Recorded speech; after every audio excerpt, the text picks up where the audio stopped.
আসসালামু আলাইকুম কাকু। ওয়ালাইকুম আসসালাম রহমতুল্লাহি ওয়া বারাকাতুহু। কাকু আপনি কি ভালো আছেন? ইয়েস, আমি ভালো আছি। কাকু এবারকার বাজারের দাম কত কত হবে? এবার বাজারের প্রচুর দাম। আলুর দাম কম ছিল, এখন কাঠিনাল আলু 20 টাকা, দেশি আলু 25 টাকা, বেগুন 50 টাকা, মরিচের পোয়া 50 টাকা, পেঁয়াজের পোয়া 20 টাকা, কচু হলো 25 টাকা কেজি।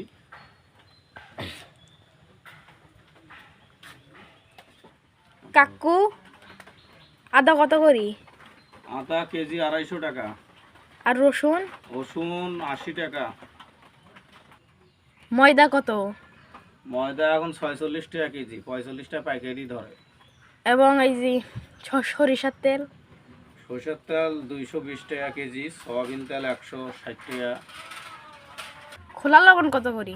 খোলা লবণ 16 টাকা, এসিআই লবণ 40 টাকা কেজি, মধুমতি 25 টাকা কেজি।